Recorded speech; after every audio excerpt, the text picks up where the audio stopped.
வேதம் சொல்லுகிறது பறந்து காக்கிற பட்சியை போல. ஒரு முறை செகண்ட் வேர்ல்டு வார்ல எதுல தெரியல, அவர்களுக்கு எதிரான ஸ்கட்டு ஏவுகணைகளை வந்து அது என்ன செய்யணும், பறந்து வந்து கொண்டிருக்கும் போதே அந்த ஏவுகணை வரும்போது இவங்க இன்னொரு ஸ்கட்டை அனுப்பி அது வானத்தில் வெடிக்க வச்சாங்க. டம்மு டம்மு டம்மு டம்முன்னு. இவங்கெல்லாம் சூப்பரா தீபாவளி வெடிடான்னு பார்த்து அப்பதான் அந்த வசனத்தை அவர் நினைவு கூர்ந்தார்கள். பறந்து காக்கிற பட்சியை போல நான் அவர்களை பாதுகாக்கிறேன். Because they have the commonwealth of heaven. நாம் இயேசுவை ஏற்றுக்கொண்டபடினால் இஸ்ரவேலின் காணியாட்சிக்கு சொந்தக்காரனாய் மாறி இருக்கிறோம். We are directly connected with the blessings of the heaven because we are in the kingdom of heaven. இதில் இருக்கிற பலவிதமான காணியாட்சிகள், ஆசீர்வாதங்கள் இருக்கிறது. இன்னைக்கும் அந்த காணியாட்சி முழுமையாக இஸ்ரவேல் தேசத்துக்காரன் அனுபவிக்கல. முழுமையாக அனுபவிக்கல சார். ஏன்னா அவனுடைய கண்கள் என்ன செய்யப்படல, திறக்கப்படலை. Though they are having the citizenship of heaven. நல்லா தெரிஞ்சுக்காங்க. இந்த பூமி என்னை படைக்கும் போது ஒரு சில விஷயங்கள் நான் பேச விரும்புகிறேன். ஒருவேளை இதோட கனெக்ட் ஆனதுனால முதலாவது ஒன்றை தெரிந்து கொள்ள வேண்டும். இந்த எர்த்தை வந்து அதாவது மனிதனை படைக்கும் போது எர்த்தில் நல்லா தெரிஞ்சு, எர்த்தை வந்து தேவன் எப்படி படைச்சார்னா வந்து வானத்தின் வாசலாக படைத்தார். எர்த்தோட பெரிய பிளெஸிங் என்னன்னா, எத்தனை வந்து என்ன சொல்ல பிளானட்ஸை கடவுள் படைச்சாலும் earth is the gateway of heaven. கை தட்டுங்க ஒரு தடவை. அப்படின்னா எல்லா பிளானட்டுக்கும் அங்கிருந்து ஆர்டர் வரும். ஆனா இந்த பிளானட்ல இருந்தா மட்டும்தான் we have the influence with heaven. ஆமென். பரலோகத்தோடு ஒரு இன்ஃப்ளூயன்ஸ் into heaven நமக்கு இருக்கு. இந்த எர்த்துக்கு வந்தவனுக்கு மட்டும்தான் பரலோகத்துக்கு போகவும் வருவதற்குமான முழு உரிமை இருக்கு. இப்ப பிசாசு இந்த பிளானட்டை பிடிச்சது கூட காரணம், எத்தனையோ பிளானட்ல ஒன்றும் ஆள் இல்லாம இருக்காங்க. ஆக்சிஜன் இல்லாத இடம்லாம் இருக்கு. ஆக்சிஜன் வந்து பிசாசுக்கு தேவையில்லை, அவன் அங்க போய் இருக்கலாம்ல. ஏன் அம்புட்டை விட்டு எர்த்துக்கு வரான் அப்படின்னா, earth is the gateway of heaven. அவனுடைய நோக்கம் எர்த்தே கிடையாது, ஹெவன் தான். ஹெவனை தூக்கணும். அது ஒரே ரூட் என்ன, எர்த்து. அங்க வந்து earth is the gateway of ஹெவன்றனால இது என்ன விரும்புறான். அப்ப இங்க இருந்து ஹி ஃபோக்கஸ் வந்து டார்கெட்டட் ஹெவன். மனுஷனை தேவன் எப்படி படைச்சாரு, எர்த்துல இருந்து படைச்சாரு. வார்த்தையினால மண் எடுத்து படைச்சார். ஸோ மனுஷனுக்கும் எர்த்துக்கும் ஒரு பெரிய தொடர்பு இருக்கு. மனுஷனை நீங்க அழிக்கணும்னா எர்த்துல கை வச்சா போது மனுஷன் அழிஞ்சிடும். சரியா? மண்ணு பாலாச்சினால இப்ப மனுஷன் ஆசீர்வதிக்கிற எல்லாமே எங்க இருந்து வந்துச்சுன்றீங்க, மண்ணில் இருந்து. இப்ப நீ உட்காந்துருக்க சேர் எங்க இருந்து வந்துச்சு, மண்ணில். இதோட ரா மெட்டீரியல் எங்க இருந்து வந்துச்சு, மண்ணில் இருந்துச்சு. தங்கம் எங்க இருந்து வருது, நீங்க போட்டிருக்க தங்கம், நீங்க போட்டிருக்க வெள்ளி, நீங்க போட்டிருக்க செருப்பு, நிலக்கரி, பெட்ரோல், டீசல், சாப்பாடு, இட்லி, தோசை, நெல், கோதுமை, ஆக்சிஜன், அது கூட வெளியில இருந்து வருது இல்ல. மரத்துல இருந்து ஆக்சிஜன் வெளியே வருது, கார்பன் டை ஆக்சைடு உள்ள போகுது. அதுவும் மண்ணு. பழம், கனி, காய், பூக்கள் எல்லாம் மண்ணு. நம்மளை தேவன் மண்ணோட கனெக்ட் பண்ணி கைதுடுங்க. இந்த எர்த்துக்கு நமக்கு நிறைய தொடர்பு இருக்கு. மண்ணு சத்துடைய இருக்கும் வரைக்கும் மனிதன் சத்துடையவனா இருப்பான். இது வந்து இட்ஸ் a connection between. அதனால தான் நான் சொல்றேன், திரும்ப ரிசரக்ஷன் ஆஃப் த எர்த். இந்த பூமியை மறுபடியும் நம்ம என்ன செய்யணும், தேவன் மறுபடியும் ரீஜெனரேட் பண்றார், மறுபடியும் சிருஷ்டிக்கிறார். அதோட சத்தெல்லாம் மறுபடியும் இயேசு கிறிஸ்து நாமத்தினால இந்த பூமி மறுபடியும் சிருஷ்டி, புதிய வானம் புதிய பூமி என்ன செய்கிறது, உண்டாகிறது. புதிய பூமின்னு இந்த பூமியை தள்ளி விட்டு தனியா ஒரு பூமி கிடையாது. நல்லா நீங்க தெரிஞ்சுக்கணும். இதே பூமியை தான் புது பூமி ஆக்குறாரு. நோவா காலத்துல உலகம் அழிஞ்சிச்சா இல்லையா? அழிஞ்சிச்சுன்னவங்களாம் கை தூக்குங்க, நல்லா கை தூக்குங்க. நோவா காலத்துல உலகம் அழிஞ்சிச்சுன்னு அது கூட தெரியல. நோவா காலத்துல உலகம் அழிஞ்சே தெரியாது உங்களுக்கு. நோவா காலத்துல உலகம் அழிஞ்சிச்சா இல்லையா? கை தூக்குங்க, கை தூக்குங்க. இவன் கொஞ்சம் சிக்கலான தைரியம் கை தூக்கு. நோவா காலத்துல உலகம் அழிஞ்சிச்சா? நல்லா கை தூக்குங்க. Are you sure? பாதி பேர் ரைட் டைம். நோவா காலத்துல உலகம் அழிஞ்சிச்சுல, ரைட், அழிஞ்சிச்சு. இப்ப நீங்க எந்த உலகத்துல இருக்கிறீங்க? பக்கத்துல வேற உலகம் செஞ்சு உங்களை எல்லாரையும் அங்க அதே உலகத்துல இருக்கிறோம். அப்ப உலகம் அழிஞ்சிச்சுன்னா அதுக்கு அர்த்தம் என்ன? உடஞ்சி களிமண் மாதிரி போட்டுட்டு புதுசு செஞ்சதா? உலகம் அழிஞ்சிச்சுன்னு சொல்றீங்க, அப்ப அங்கதான் இருந்தேன்றீங்க. உலகம் வந்து டிரான்ஸ்ஃபார்ம் ஆயிருச்சு. அழிகிறதுனா என்னன்னா, பழைய விஷயங்கள்லாம் அழிஞ்சு புது விஷயம் அதே உலகத்துக்குள்ள தோன்றுது. அப்படிதான் புதிய பூமி என்பது இதே பூமிக்குள்ள இருந்தால் வெளிவர போகிறது.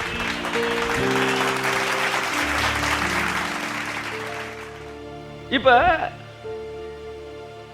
அதனால தான் தேவன் வந்து இதை வந்து வானத்தின் வாசலாக தேவன் என்ன செய்தார், வைத்திருந்தார். ஒரு பெரிய பிசாசு வந்து ஆதாம் பாவத்துக்கு உட்பட்ட பிறகு வானமண்டலத்தில் பொல்லாத ஆவியில் சேனையை வைத்து மனிதர்கள் தேவனோடு தொடர்பு கொள்ள முடியாதபடி ஒரு இருண்ட உலகத்துக்குள்ளே அவனை கொண்டு வந்தான்.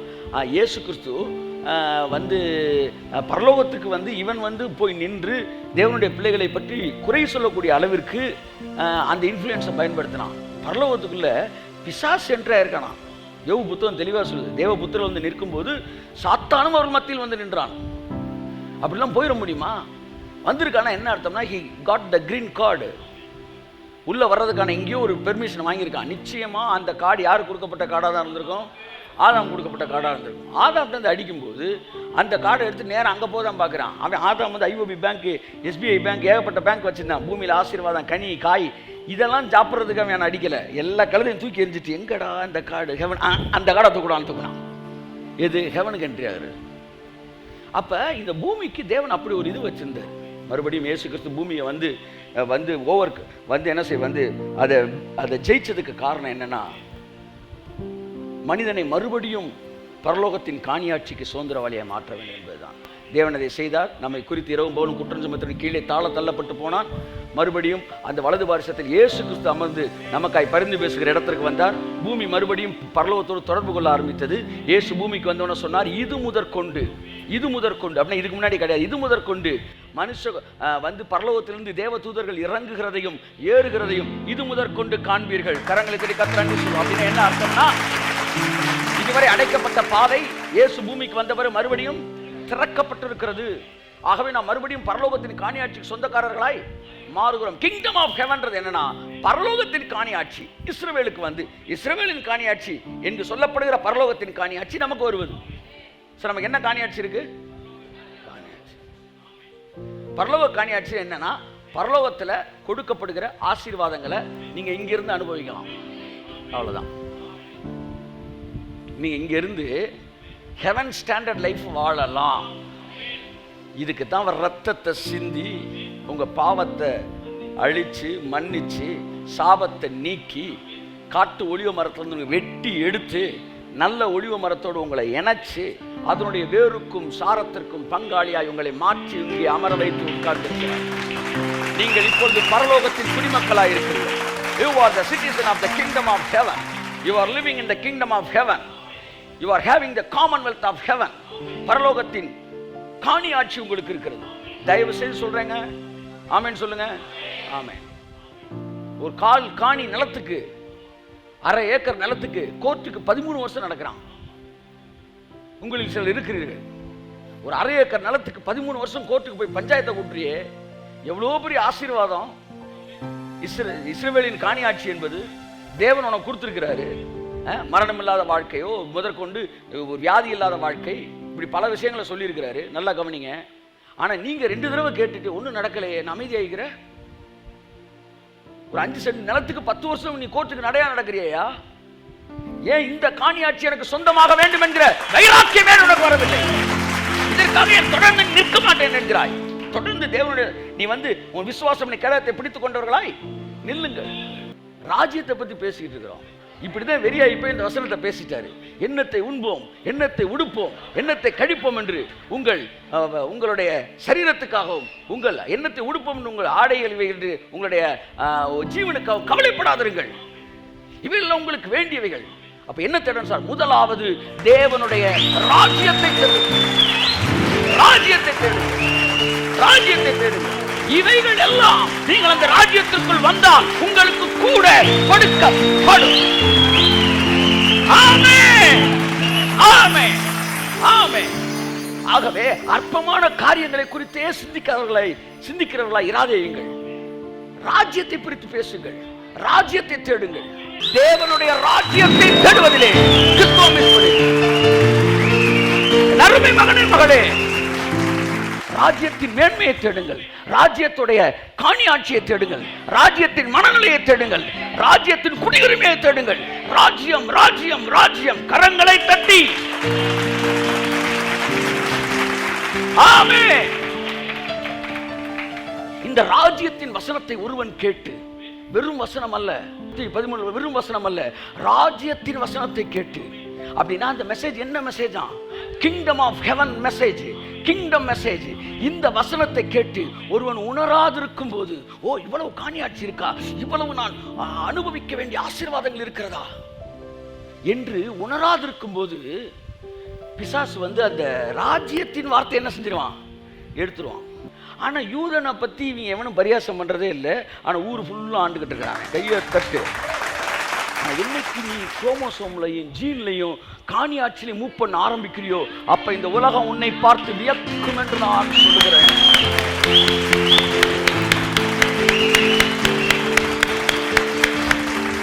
நீங்க மட்டும் இந்த ராஜ்யத்தின் வசனத்தை உணர்ந்தவர்களாக இருப்பீர்கள் என்றால், அடுத்த 5 வருஷத்துல நீங்க ஒரு பிரீச்சரா இருந்தீங்கன்னா உங்க மினிஸ்ட்ரி ஒரு இன்டர்நேஷனல் மினிஸ்ட்ரியா இருக்கும். நீங்க ஒரு பிசினஸ் மேனா இருந்தா உங்களுடைய பிசினஸ் ஒரு இன்டர்நேஷனல் பிசினஸா இருக்கும். உலக தரத்தின் முதல் 5 பேரிலே முதல் வரிசையிலே நீங்கள் இருப்பீர்கள். ஆமென் சொல்லுவோம். ஹல்லேலூயா. என் அன்புக்குரியவர்களே, ராஜ்யத்தின் வசனத்தை உணராதிருக்கும் போது அதை எடுத்து போடுறான். ராஜ்யம் ராஜ்யம் ராஜ்யம் எல்லாம் சொல்லுங்க.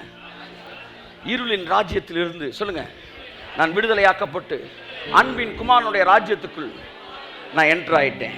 ஹல்லேலூயா. ஸோ இந்த ராஜ்யத்தில் இன்னொரு ஒரு பெரிய காணியாட்சி இருக்கு. என்னன்னா, ஒரே ஒருத்தனுக்கு வேலை கிடைச்சு ஒருத்தனுக்கு விசா கிடைச்சிருச்சுன்னா அந்த குடும்பத்தில் இருக்கிற எல்லாருக்குமே டிபெண்டன்ட் விசா கொடுத்துறாரு பரலோகத்துக்கு. கைத்தட்டுக்கு போது அவருக்கு என்கிற அதிர்ச்சியான உண்மையை உங்களுக்கு சொல்லுகிறேன். ஆமாம், அமெரிக்காவுக்கு போனால் ஒருத்தனுக்கு வேலை கிடைச்சா டிபெண்டன்ட் விசால குடும்பத்தையும் கூட்டு போய் உட்கார வச்சுறாங்க. ஒத்துக்கிறீங்களா? அது அந்த நாட்டு குடியுரிமை. யூகேக்கு போனால் ஒருத்தனுக்கு வேலை கிடைச்சா, ஹஸ்பண்ட் கிடைச்சா மனைவி கூட்டு போய் உட்கார வச்சுக்கிறாங்க. என்னுடைய கேள்வி, ஒரு குடும்பத்தில் ஒருத்தன் ரட்சிக்கப்பட்டா குடும்பத்தில் இருக்கிற எல்லாரும் பரலோகத்துக்கு போக முடியுமா? நோவாவை நோக்கி கர்த்தர், உன்னை இந்த சந்ததியிலே எனக்கு முன்பாய் நீதிமானாய் கண்டேன், உன்னை நீதிமானாய் கண்டேன், ஆகையால் நீயும் உன் குடும்பத்தாரும் பேழைக்குள் பிரவேசி. எல்லாம் சொல்லுங்க, எனக்கு விசா கிடைச்சிருக்கு, என் ஃபேமிலி எல்லாத்துக்கும் டிபெண்டன்ட் விசா.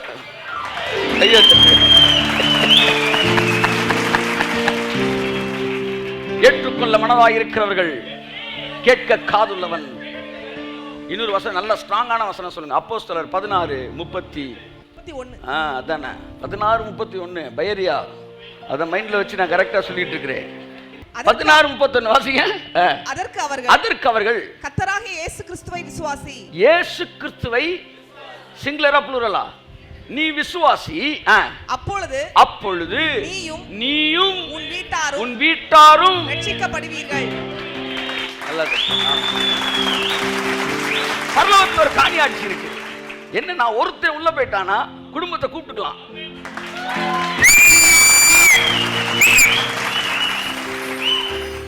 சரி, 3 ரட்சிப்பு என்ன? இயேசு சொந்த ரட்சகராக ஏற்றுக்கொள்ற ரட்சிப்பு. 2வது பாவத்தின் வல்லமையிலிருந்து ரட்சிப்பு, the presence of sin, power of sin. அதுக்கப்புறம் இந்த உலகத்திலிருந்தே ரட்சிக்கப்படுறது. இது உலகத்திலிருந்தே பரலோகத்துக்குள்ள போறோம்ல, அதான் கம்ப்ளீட் பூரண ரட்சிப்புன்றான். அந்த ரட்சிப்பு தான் இது நான் சொல்றேன். நீ உன்கிட்ட ரட்சிப்பு இல்ல சார், இயேசுவை ஏற்றுக்கொள்ற ரட்சிப்புன்னு சொன்னா ஏன் பரவாயில்ல, எதுனாலும் கொடுப்பா. இயேசு ஒருத்தர் சொந்த ரட்சரை ஏற்றுக்கொண்டோம், ஒருத்தர் ஏற்றுக்கிட்டாலே எல்லாருமே ஏற்றுக்குவாங்க அப்படின்னு மொழிபெயர்ப்பு பண்ணாலும் ரொம்ப சந்தோஷம். ஏற்றுக்கிட்டா பரலோகத்துக்கு வந்துடுவான். ஒன்று நேராக பரலோகத்துக்கு வந்துடுவான்னு சொல்லு, இல்லை ஏற்றுக்கிட்டு பரலோகத்துக்கு வந்துடுவான்னு சொல்லு. எப்படி ஒருத்தன் ஏற்றுக்கிட்டாலே எல்லோரும் ரட்சிக்கப்படுவாங்களாம். இந்த வசனம் கட்டளையா அல்லது ஆசீர்வாதமா? வாக்குத்தத்தம். புதிய ஏற்பாட்டில் இருக்கிற முக்கியமான வாக்குத்தத்தங்களில் ஒன்று. கர்த்தராகிய இயேசு கிறிஸ்துவை நீ விசுவாசி, அப்பொழுது நீ விசுவாசிக்கிறபடினால் நீயும் உன் வீட்டாரும் ரட்சிக்கப்படலாம், அல்ல படுவீர்கள். ஆமென். வார்த்தை மாறாதது. இந்த ஃபர்ஸ்ட் காமன்வெல்த் என்னன்னா, ஹோல் ஃபேமிலிக்கு இன்சூரன்ஸ் கொடுக்கிறது. சார் நான் சாமி பாரியா,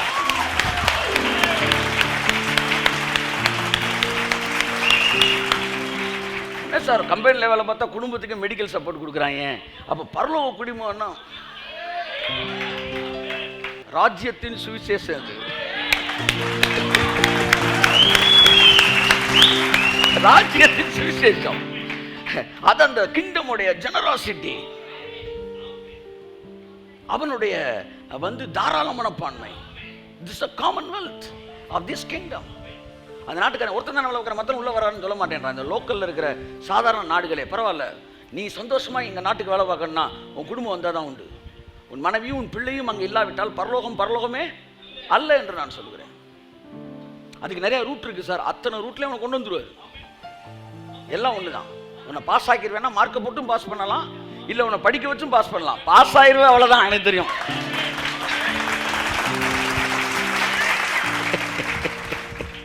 உன்னை நான் பாஸ் ஆக்குறேன்டா அப்படின்றது ரெண்டு அர்த்தம் இருக்கு. நீ என்ன எழுதினாலும் உனக்கு மார்க்கை போட்டு பாஸ் ஆகிறேன், இல்லை உன்னை படிக்க வச்சு நான் பாஸ் ஆகிறேன். எங்கிட்டோ சார் நானும் என் வீட்டாரும் ரட்சிக்கப்படுவோம். ஸோ அக்காலத்திலே இஸ்ரேலில் கிறிஸ்துவை சேராதவர்களும் இஸ்ரவேலின் காணியாட்சிக்கு புறம்பானவர்களுமாக இருந்தோம். யூதர்கள் இவ்வளோ பிரச்சனை பண்ணுறாங்களே, ஆனால் அந்த யூதர்கள் மறுபடியும் இயேசுவை ஏற்றுக்கொள்வார்களாம். மறுபடியும் ரூட்டு கொண்டு வர்றாரு பாருங்க. ஏன்னா காணியாட்சி அது. அதெல்லாம் உங்கள் மேலே அந்த காணியாட்சி இருக்குது. போய் பரலோகத்தின் காணியாட்சியை இந்த பூமியில் அனுபவிக்கிற ஆசீர்வாதங்களை வாசியுங்கள். அவைகள் உங்கள் வாழ்க்கையிலே ஆசீர்வாதமாகட்டும். இனி சூரியன் உனக்கு பகலிலே வெளிச்சமாயிராமல், சந்திரன் உனக்கு ஒளி கொடாமல், கர்த்தரே உனக்கு நித்திய வெளிச்சமாய் இருப்பார். அவருடைய கண்களும் குடும்பத்தின் இரவும் பகலும் இருக்கும். ஆமாம். ஒருத்தன் சொன்னான், இவ்வளோ பெரிய அற்புதம்லாம் நடக்குது. அற்புதம்லாம் ஒன்றும் இல்லைப்பா, மறுபடியும் பிறந்து தேவனுடைய ராஜ்யத்தில் பிரவேசிப்பதே முக்கியமானது என்று சொன்னான். நான் மறுபடியும் சொன்ன வார்த்தையை உங்களுக்கு சொல்கிறேன். இதோ பரலோக ராஜ்யத்தின் திறவுகோல்களை உனக்கு தருகிறேன். எல்லாம் சொல்லுங்க. பரலோக ராஜ்யத்தின் அந்த திறவுகோலை வைத்து திறந்து பரலோக ராஜ்யத்துக்குள்ளே புகுந்த உடனே பூமியிலே நீ கட்டுகிறது எதுவோ, ஆமேன்னு சொல்லுங்க. எங்க இருந்து கட்டணும்? பூமியில இருந்து கட்டுறீங்க. எங்க இருந்து? பூமியில இருந்து கட்டணும், ராஜ்யத்துல இருந்து. அதுதான் முக்கியம். இந்த பூமியில ராஜ்யத்துக்கு வெளியில இருந்து ஒருத்தன் கட்டவிழ்த்தா அங்க கட்டவிழ்க்கப்படாது. பரலோக ராஜ்யத்தின் திறவுகோலாய் இயேசுவின் மூலமா இன்னைக்கு ராஜ்யத்துக்குள்ள வந்து இப்ப ராஜ்யத்துல இருக்கிறோம். இந்த ராஜ்யத்துல இருக்கிறவன் பூமியிலே கட்டவிழ்க்கிறது எதுவோ அது பரலோகத்திலே கட்டவிழ்க்கப்படும். You can release your commonwealth and blessings from heaven. பரலோகத்திலிருந்து ஆசீர்வாதங்களை நீங்கள் பூமியிலிருந்து கட்டவிழ்க்கலாம். அப்போ உங்க வேலை என்னன்னா, இங்க கிங்டம்ல உட்கார்ந்துக்கிட்டு உங்க ராஜ்யத்திலிருந்து ரிலீஸ் பண்றது. இயேசு சொன்னார், நான் என் பிதாவின் இடத்தில் போகிறேன். டிபெண்டன்ட் விசாலமில் எல்லாரையும் சொல்றாரு பாருங்க. நான் போய் எனக்கு ஒரு ஸ்தலத்தை ஆயத்தம் பண்ணின பின்பு நான் வந்து உங்களையும் ஏன் விசால உங்களை கூப்பிட்டுக்கிறேன். 12 சீசர்கள் உயிரோடு இருக்காங்களா இல்லையா? உயிரோடு இருக்காங்க. இயேசு மரித்து உயிரோடு எழும்ப போறாரு. இப்போ என்ன சொல்றாரு? நான் போய் ஒரு ஸ்தலத்தை ஆயத்தம் பண்ணுவேன். அங்க ஆயத்தம் பண்ண பிறகு உங்க பேருக்கெல்லாம் டிஃபரெண்ட் விஷா போட்டு உங்க எல்லாரையும் வந்து என்னிடத்தில் கூட்டிக் கொள்வேன்றாரு. இதுல எத்தனை பேர் பாவம் செய்ய போறான், எத்தனை பேர் விழ போறான், எத்தனை பேர் தப்பு பண்ண போறான், என்ன தைரியத்தில் அவர் சொல்றாரு வந்து உங்க எல்லாரையும் நான் கூட்டிட்டு போறேன்டா. என்ன அர்த்தம்னா, பரலோகத்துக்கு போவது என்பது ஏற்கனவே நியமிக்கப்பட்ட ஒன்று. என்ன சொல்லியிருக்கணும் ஏசுனார்? தம்பி நான் போறேன், திரும்ப வரேன், எவன்லாம் ஒழுக்கமாக சுத்தபத்தமா இருக்கிறீங்களோ அவனை மட்டும் நான் கூட்டு போறேன் சொன்னாரா? சொல்லல. எல்லாரையும் கூட்டு போறேன்னு சொன்னாரா? அப்ப ஏற்கனவே எல்லாத்தையும் அவனுக்காக செஞ்சு முடிச்சுட்டார். ஏற்றுக்கொள்ளும் போதே பரலோகத்துக்கு போக வேண்டியதற்கான சகல பணிகளும் முடிக்கப்பட்டது. இப்பொழுது நீங்கள் இங்கே இருப்பதன் காரணம் ராஜ்யத்தை விஸ்தரிப்பதற்கு தான். பரலோகத்துக்கு போறதுக்கு என்ன செய்யறது, வந்து உலகத்தை அழியறதுக்கு என்ன செய்யறது, அதை எதை படிச்சு குழம்பிடக்கூடாது, பயப்படக்கூடாது. எதை வேணா வாசிங்க, வாசிச்சுட்டு எதை உள்ள வச்சுக்கணும், எதை தூக்கி எறியணுமோ அதை தூக்கி எறிங்க. அதனால உலக ராஜ்யத்துக்குள்ள வந்த உடனே உங்களுடைய வேலை என்ன, அங்கிருந்து ரிலீஸ் பண்ணி இங்க நிரப்புறது. இன்னொரு வசனம் சொல்றேன். வானங்களின் வழியா ஏறி போன இயேசு கிறிஸ்து எதுக்காக ஏறி போனாரா? இறங்கினவரே எல்லாம் சொல்லுங்க, எல்லாவற்றையும் நிரப்பத்தக்கதாக வானங்களின் வழியாய் உன்னதத்திற்கு ஏறினார். அப்ப மேல அவர் ஏறினதுக்கு நோக்கம் என்ன சொல்லுங்க? பூமியை நிரப்புறதுக்கு. அப்ப நம்ம எல்லாருக்கும் பரலோக ராஜ்யத்தின் திறவுகோல் மூலமாய் உள்ளே வந்த நமக்கு ஒரு பெரிய ஆக்சஸ் கொடுத்திருக்கிறார். என்னன்னா, மேல இருந்து ரிலீஸ் பண்ணி இங்க ஃபில் பண்றது. ஆமென் சொல்லுங்க. ஹல்லேலூயா. மேல இருந்து ரிலீஸ் பண்ணி, அதை இங்க இருந்து மேல இருக்கிறத ரிலீஸ் பண்ணி உங்க இடத்தை ஃபில் பண்ண வேண்டிய பொறுப்பு உங்களுடைய. பூமியில நீங்கள் கட்டவிழ்க்கிறது எதுவோ அது பரலோகத்தில் கட்டவிழ்க்கப்பட்டு இருக்கும். பூமி, பரலோக ராஜ்யம், பரலோகம், 3 வார்த்தையும் வர்ற ஒரே வசனம். பரலோகத்தில் இருக்கிற கட்டவிழுங்க, உங்க வீட்டை நிரப்புங்க. நீங்க வாயத்தன் எது கட்டவிழுக்கிறீங்களோ உங்க வீடுகளுக்குள்ளே கட்டவிழ்க்கப்பட்டிருக்கும்.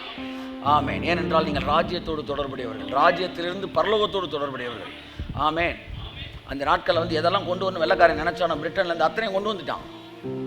இன்னைக்கு நீங்கள் வந்து அங்கேருந்து ஒரு கோல்டு வாட்சை கூட இங்கிட்டு கொண்டு வர முடியாது. கஸ்டம்ஸில் போட்டு தாக்கிடுவாங்க.